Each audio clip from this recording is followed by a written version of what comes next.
마태복음 3장 11절부터 17절은 세례 요한이 천국을 전파하고 예수님께서 요한에게 세례를 받으시는 내용이었죠.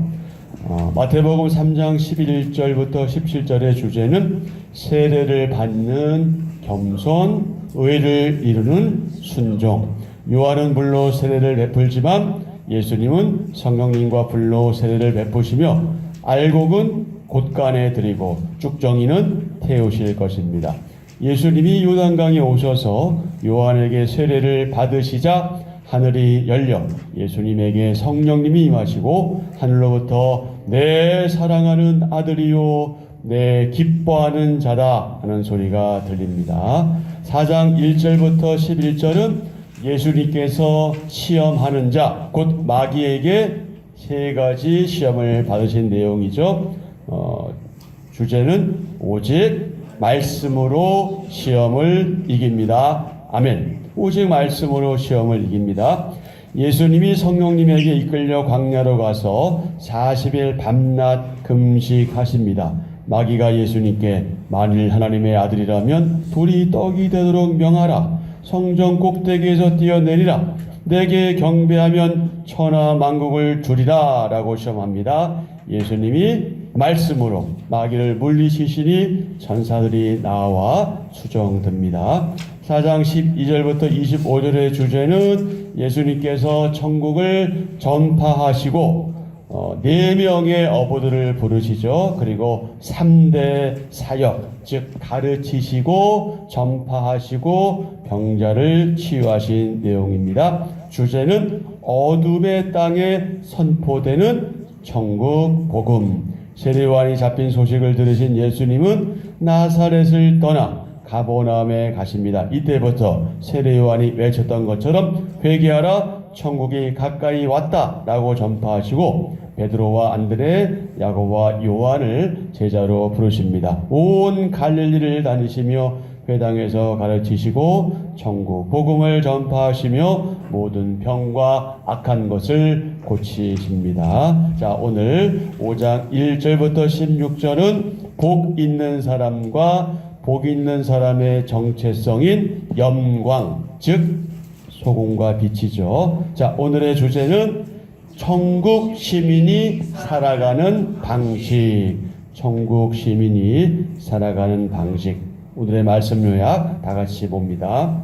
예수님이 산에서 무리를 가르치십니다. 심령이 가난한 자, 애통하는 자, 온유한 자, 의에 줄이고 목마른 자, 긍휼히 여기는 자, 마음이 정결한 자, 화평하게 하는 자, 의를 위해 박해받는 자는 복이 있습니다. 세상의 소금이요 빛인 성도는 그의 착한 행실을 사람들이 보고 하나님께 영광 돌리게 해야 합니다. 아멘. 자, 오늘 말씀 1절부터 12절의 소주제는 8가지 복, 8복의 말씀이고요.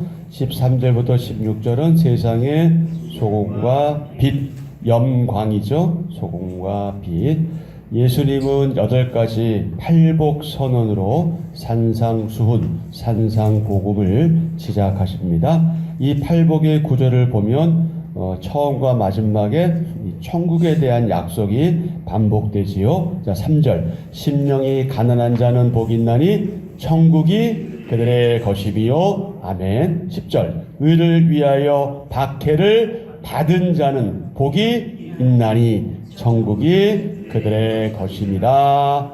아멘. 심령은 마음, 영혼, 육체와는 따로 좀 떨어졌다고 생각되는 마음, 또 마음속의 영혼, 이런 의미가 있고요. 인간의 모든 정신적인 작용이 일어나는 곳이다. 그것이 심령이다.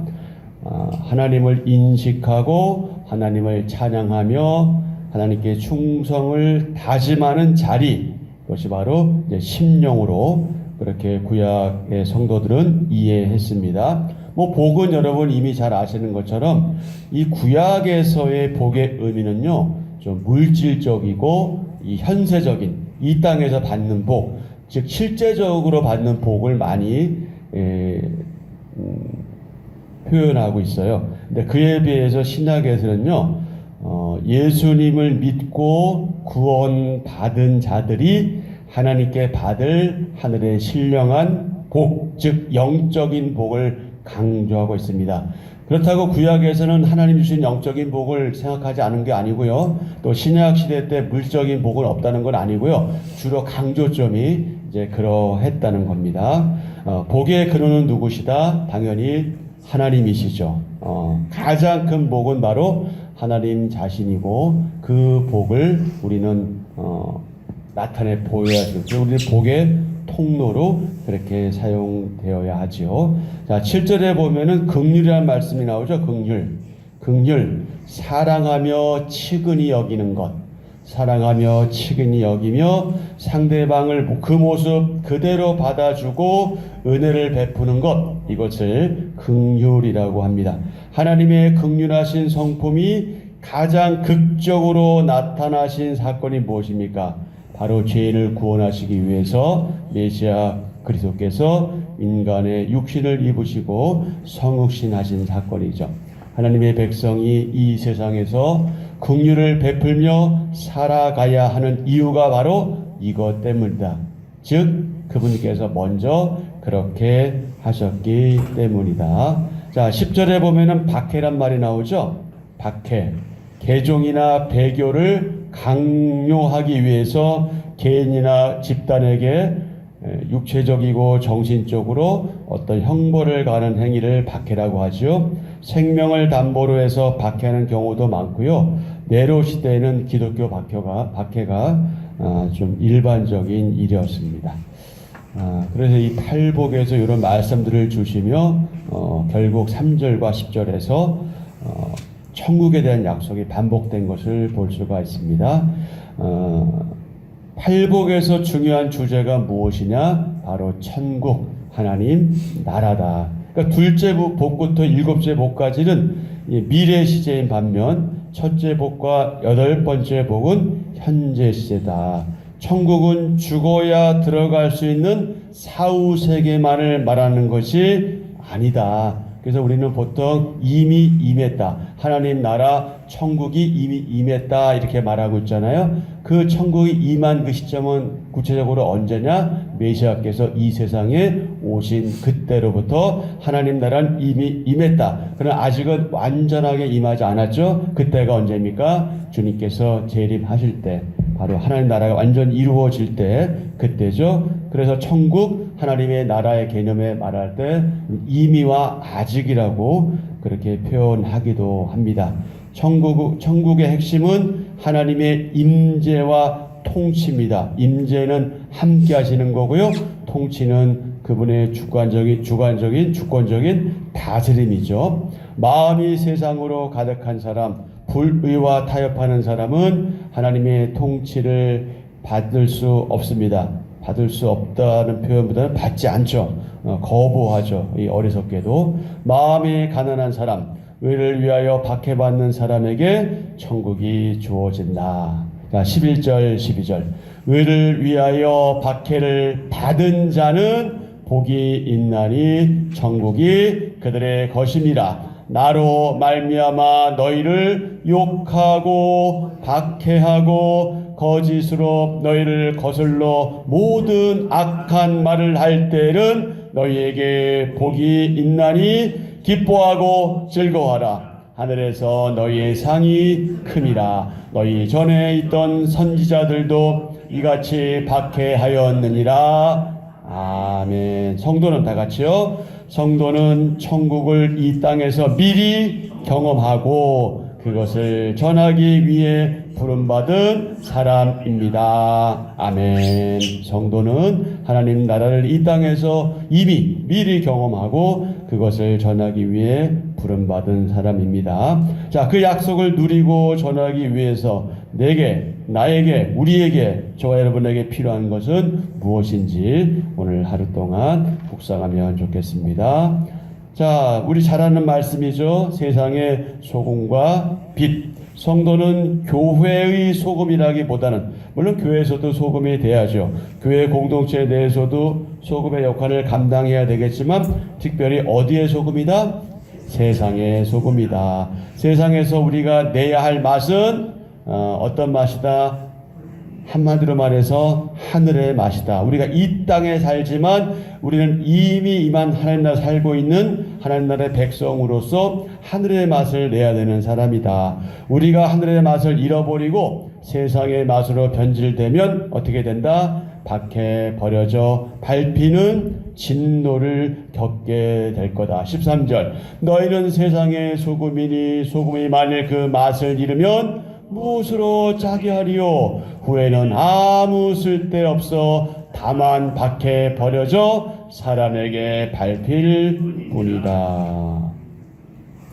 세상의 소금, 저와 여러분의 정체성, 세상의 소금입니다. 10절 12절에서 예수님은 세상이 우리에게 적대적이며 우리를 괴롭힐 거다. 너희가 나를 바르게 믿으면 세상이 너희를 가만히 두지 않을 거야. 핍박이 있을 거야. 박해를 받을 거야. 이렇게 말씀하셨잖아요. 그래서 어떤 생각이 들 수 있어요. 아, 우리는 그러면 이걸 피해서 산으로 또는 들로 어디로 다 도망가야 되나? 뭐 이런 생각할 수 있잖아요. 그런 세상의 핍박을 피해서 어디론가 우리가 숨어 살아야 할 것만 같은 그런 생각, 그런 느낌이 드는데 예수님은 또 전혀 다른 말씀을 하셔요. 참 엉뚱한 말씀이죠. 어떻게 보면 우리가 핍박이 있을 때 도망가는 게 인지상정 아니겠어요? 일부러 죽을 필요는 없잖아요. 당연하지 않아요? 도망가야죠. 그런데 그래야 되는 건가? 이렇게 생각할 수 있는 그 순간 예수님께서 뭐라고 말씀하시는 거예요? 우리를 미워하는 바로 그 세상의 소금이다, 이렇게 말씀하셔요. 소금이 되라는 그 의무를 말씀하신 게 아니에요. 그걸 말씀하신 것이 아니라 예수님은 그렇게 명령하지 않으셨어요. 너희는 세상의 소금이다라고 선언하신 거예요. 선언하셨습니다. 우리의 정체성이 세상의 소금이라는 사실을 알려주셨고요. 세상은 우리를 박해하지만 박해받는 우리는 세상에 꼭 있어야 하는, 반드시 있어야 하는 맛을 내는 존재다. 이것이 바로 그리스도인, 기독교인의 정체성, 성도의 정체성이다. 세상의 사랑을 받는 것이 저와 여러분의 목표가 아니라 세상에 없어서는 안 되는 존재로 살아가는 게 저와 여러분의 하나의 목표가 되어야 합니다. 예수님은 제자들에게 또 뭐라고 말씀하셔요? 빛이라고 말씀하시죠. 14절, 너희는 세상의 빛이라. 산 위에 있는 동네가 숨겨지지 못할 것이요. 그 예수님이 뭐라고 이미 말씀하셨어요? 이미가 아니죠. 우리 입장에, 우리 시각에서는, 우리 시점에서는 과거니까 이미지만 예수님께서 뭐라고 말씀하셨냐면 나는 세상의 빛이다, 이렇게 말씀하셨어요. 그분은 빛으로 오셨지요. 빛에는 발광체가 있고요, 반사체가 있습니다. 발광체는 스스로 빛을 내는 거죠.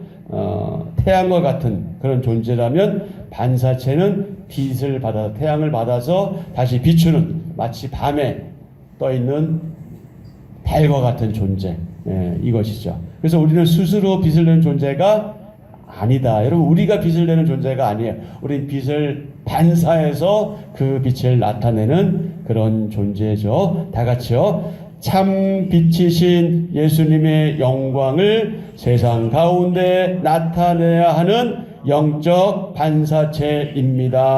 아멘. 누가? 우리가, 저와 여러분 성도가 그렇다는 거죠. 15절 16절, 사람이 등불을 켜서 말 아래에 두지 아니하고 등경 위에 두나니 이러므로 집안 모든 사람에게 빛이 느니라. 이같이 너희 빛이 사람 앞에 비치게 하여 그들로 너희 착한 행실을 보고 하늘에 계신 너희 아버지께 영광을 돌리게 하라. 아멘. 누가 영광을 돌리게 하라는 거예요? 누가? 우리의 착한 행실을 본 믿지 않는 그 사람들이 하나님께 영광을 돌리게 하라는 거예요. 그러니까 우리의 존재가 얼마나 대단한 존재들입니까? 우리의 말 한마디, 우리의 행동 하나가 얼마나 중요한가는 걸 알 수가 있어요. 아, 저 사람 정말 그리스도인 맞구나. 정말 크리스찬이구나. 정말 성도구나. 저 사람 보니까 하나님이 계신가 보다. 이게 돼야 된다는 거예요. 그래서 신이란 존재가 있나 보다. 저들이 믿는 하나님이 있나 보다. 맞아, 있을 것 같아. 나도 믿고 싶어. 여기까지 가야 되는 거죠. 그 이상을 가야 되는 거예요. 그게 우리의 존재인 거예요. 그러니까 우리가 함부로 살아서는 안 되는 존재인 거죠.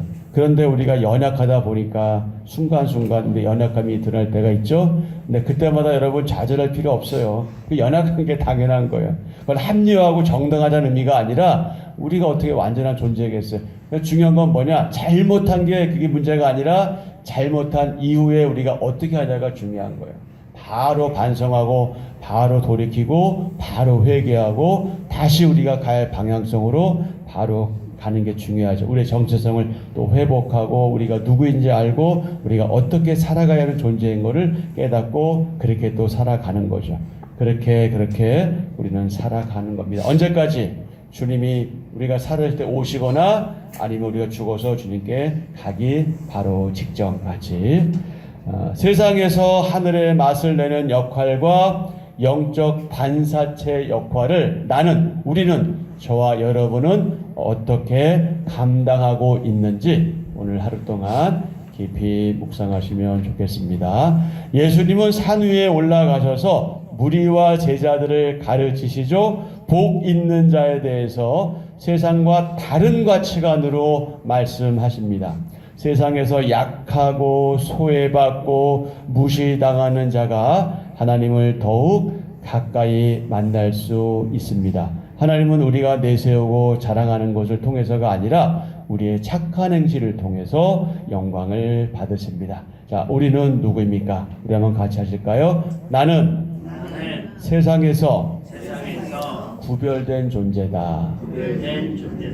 근데 여러분, 구별됐다고 해서 우리가 뭐 잘났고 뭐 그렇다는 의미가 아니고 우린 구별된 존재이지만 우린 다시 어디로 들어가야 되는 거예요? 세상으로 들어가서 거기에서 소금으로 녹아지고 빛으로 그렇게 선한 영향력을 발휘해야 되는 그런 존재인 거죠. 예수님을 따르는 자는 세상과 다른 기준으로 살아갈 때 그럴 때 구별된 존재다. 즉 거룩한 존재인 거죠. 예수님을 따르는 사람은 세상과 같은 방식으로 살아갈 수 없습니다. 우리가 여기에 발을 딛고 살아가지만 똑같이 살아가는 것 같지만 우리는 생각하는 것이나 말하는 것이나 행동하는 것이 구별되고 거룩한 자로서 그렇게 존재합니다. 뭐 이것은 개인에 따라 뭐 취향이 있고 다르긴 하겠지만 예를 들면 아주 그냥 단순한 예예요. 우리가 과일을 살 때 굳이 믿는 사람들은 더 좋은 걸 고를 필요 없다. 그냥 있는 거 보이는 대로 그냥 가져가고 다른 사람이 더 좋은 거 가져갈 수 있도록 배려하는 마음을 가지는 그 자체가 어찌 보면 그것이 구별된 사람을 할 수 있는 거예요. 근데 그것이 옳다 좋다 그런 의미를 말씀드리는 게 아니라 그 정도로 내가 조금 덜한 걸 가져가도 좀 좋은 건 다른 사람이 가져갈 때 배려하는 그 마음이 그것이 구별되고 거룩한 사람들의 출발점일 수 있어요. 아주 사소한 거라도 그냥 흔히 하는 말로 악다구니 부리지 않고 막 그냥 어떻게든 가지려고 하지 않고 그저 그렇게 내가 가질 몫만 취하고 또 다른 것은 다른 사람이 가질 수 있도록 배려하고 하는 게 그게 아름다운 모습 아니겠어요? 그냥 아웅다웅하고 어쩌든 욕심 부리고 이런 건 우리의 태도가 아니다. 그러니까 우리는 뭔가 다른 거예요. 우리 시장 가도 다르고요. 어디 가도 다른 거예요. 근데 꼭 우리들 개인 각자가 잘 안 되는 게 있어요. 잘 안 되는 게 있어요. 근데 그것도 어떻게 하겠어요? 연약해서 그런 걸 계속 기도하고 강구하면서 그것도 우리가 고쳐지기를 위해서 노력하고 애써야 하겠죠. 속사람이 거듭난 우리 성도들은요, 그 삶의 모습이 세상과 구별될 수밖에 없습니다. 그래서 세 가지 세상에서 구별된 존재로서 우리가 어떤 존재냐? 1절부터 10절에 의하면 우리는 세상과는 다른 기준으로 살아간다. 우리는 세상과는 다른 가치관, 다른 세계관으로 살아간다. 세상과 다른 기준으로 살아갑니다. 누구도 알아주지 않는 아주 그 낮은 인생을 하나님은 알아주시고 긍휼히 여기십니다. 우리 성도들은요, 세상과 다른 기준을 따라 살아가기 때문에 오직 하나님께서 알아주시는 것, 하나님께서 긍휼히 여겨주시는 것, 그것 믿고 바라고 나아가는 거고요. 11절 12절 우리는 어떤 사람이냐? 우리는 예수님을 위해서 박해 받아야 하는 사람이에요. 박해가 없으면 좋겠지만 박해 받을 수 있고요. 오늘 본문에서는 이미 받은 자로 말씀하고 있어요. 과거형으로 말하고 있어요. 을을 위하여 박해를 받는 자는 아니라 받은 자는 복이 있다, 이렇게 말씀하고 있어요. 근데 우리는 아직 그 심한 박해는 없지만 혹 우리 가운데 박해가 있을 때 우리는 그것을 거부하기보다는 우리는 기꺼이 받아야 돼요. 왜냐하면 그게 복이 있는 자니까. 그리고 그것이 천국이 우리에게 있다는 증거이기 때문에. 그러나 그렇다고 미련하게 일부러 박해에 처할 필요는 없겠죠. 지혜를 구하셔야 돼요. 지혜를 구하시되 하나님의 마음이 왔다면 기꺼이 박해까지 받아야 하는 거죠. 의를 위하여 박해받는 곳, 그것은 예수님이라는 의로 인해서 박해받는다는 의미이기 때문에 우리는 예수님을 위해서 박해까지도 감수해야 합니다. 성도들은 예수님을 위해 박해받을 때 오히려 뭐 해야 한다? 기뻐해야 한다. 이거 우리 사람의 생각과 너무 다르죠. 아니, 박해를 받는데 뭐가 기뻐할 일이겠어요. 힘들어 죽겠는데. 고문당하는데 뭐가 기쁜 일이겠어요. 감옥에 갇히는 게 기쁜 일이겠습니까? 심지어 생명의 위협을 받는 게 뭐가 기쁜 일이겠어요. 그러나 성도들은 예수님으로 인해서 그분의 이름 때문에, 그분을 믿는다는 것 때문에 박해를 받을 때 어떠해야 된다? 기뻐해야 된다. 왜? 이미 우리보다 먼저 믿었던 그런 우리 신앙의 선배들, 오늘 말씀에는 선지자라고 말씀하고 있는데 다 박해를 받았어요. 예수를 믿는다는 것 때문에. 그것도 그냥 믿어서 받는 게 아니에요. 잘 믿으려고 할 때 받게 되는 게 신앙의 원리니까 박해를 우리가 멀리할 필요는 없어요. 가까이 할 필요도 없지만 우리에게 주어졌을 때 우리 기꺼이 감수하면 그것까지도 하나님께서는 피하게 하시던 아니면 받게 하시던, 즉 다시 말씀드리면 그 박해 때문에 살던 죽던 상관없이 우리는 기뻐하며 하나님께로 가는 거죠. 그게 성도입니다. 자, 끝으로 13절부터 16절 하나님께 영광을 돌리는 존재입니다. 소금과 빛은 세상을 이롭게 하지요. 소금은 어떻게 이롭게 해요? 사라짐으로. 사라지는 거예요, 여러분. 여러분, 우리 김장 담글 때 소금 넣죠? 근데 소금이 계속해서 그 알맹이로 있으면 어때요? 안 되잖아요. 소금이 어떻게 되는 거예요? 녹아지잖아요. 사라지잖아요. 그러면서 뭘 내는 거예요? 맛을 내는 거예요. 그러니까 우리는 그렇게 사라져가는 존재거든. 희생하는 거잖아요. 그러니까 우리는 희생해야 되는 사람들이에요. 그리고 빛은 나타남으로 그 자체를 증명하죠. 지금 이 조명이 있잖아요. 이 조명을 달았는데, 밝혀주라고 달았는데 스위치를 아무리 올려도 이 불이 안 켜지면 이 소용이 없잖아요.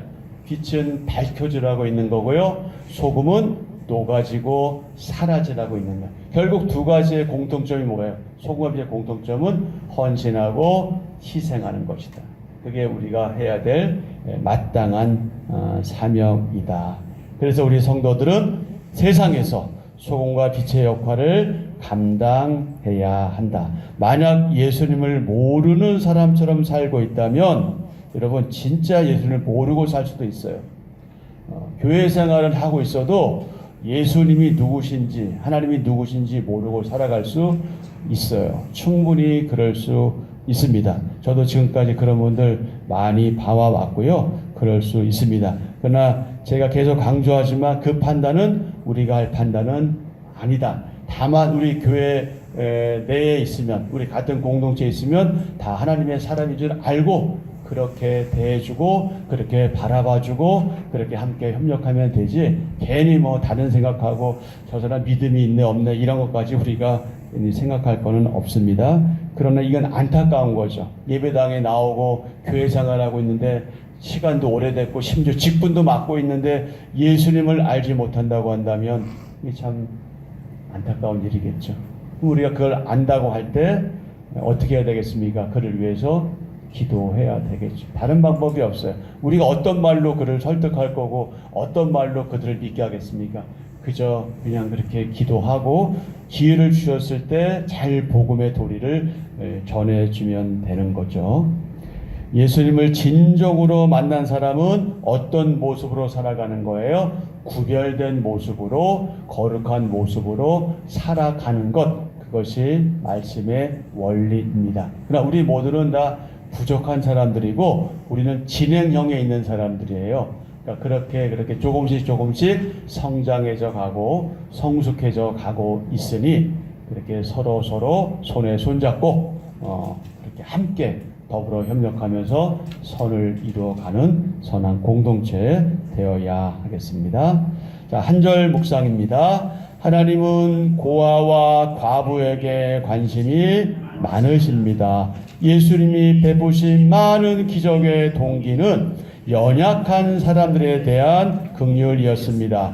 고통을 겪는 이들을 보호하고 돌보는 긍휼은 하나님의 성품입니다. 도움이 필요한 사람을 멸시하고 억압하면 공동체의 평안과 질서가 무너집니다. 나눔과 베품을 통해 긍휼이 구현될 때 이기주의가 극복됩니다. 강한 자가 약한 자의 짐을 담당하고 환대와 긍휼을 베푸는 것은 하나님 나라를 확장시키는 힘입니다. 아멘. 오늘의 기도 함께합니다. 주님, 세상의 복을 좇느라 하늘의 복을 놓치고 살아온 저를 긍휼히 여겨 주소서. 주님만이 주실 수 있는 복으로 저를 채우셔서 참된 만족을 누리며 살게 하소서. 어떤 시련과 핍박 속에서도 주님의 맛을 내고 주님의 은혜를 비추는 세상의 소금과 빛으로 존재하길 원합니다. 예수님의 이름으로 기도합니다. 아멘. 네, 오늘 주신 말씀 생각하시면서 기도하시고요. 원추자 권사님 지금 포천 의료원에서 입원 중에 있는데, 최현희 권사님 어머니 며칠 전에 좀 불편해서 병원에 입원하셨는데, 바로 원추자 권사님 옆자리에 입원하시게 돼가지고 이게 서로 만나게 됐어요. 참 이게 하나님의 뜻인지 모르겠는데, 원추자 권사님 위해서도 기도하시고요. 우리 최현희 권사님, 우리 한정희 장모님이죠. 위해서도 좀 기도해 주시고요. 우리 심술사님 장인 어른 진짜 놀랍게 회복되어 가는 중에 있어서 너무 감사하고, 저는 하나님의 역사하심이 있다고 믿습니다. 그리고 우리가 소수가 기도했지만 특별히 새벽마다 전 여러분의 그 기도를 하나님께서 들어준다고 믿어요. 더욱더 기도해 주시고, 정기중 님이죠. 이번에 예수님 영접할 수 있는 기회가 오고 구원받고, 그래서 그 가정이 정말 그 아름다운 그 믿음의 가정 되고, 그 가정을 통해서 주의 사람들이 정말 하나님께 돌아올 역사 있기를 위해서 기도해 주시고요. 30일 31일 우리 우리 청소년부 수련회 있습니다. 그리고 오늘은 우리 유초등부하고 중등부 아이들하고 중고등부 아이들하고 잠실 롯데월드 나들이 갑니다. 안전운행 여러 가지 위해서 기도해 주시고, 그 다음에 다음 주간에는 그 동부노회에서 진행하는 직분자 세미나가 있어요. 작년처럼 화면으로 하거든요. 저는 이제 동천구 예배당에 가 있어야 되고요. 이렇게 이제 우리가 진행하게 되니까 이 모든 것들을 위해서 여러분 기도해 주시고, 또 여러분 각자 개인 기도하시고 이렇게 하루 일정 시작하면 좋겠습니다.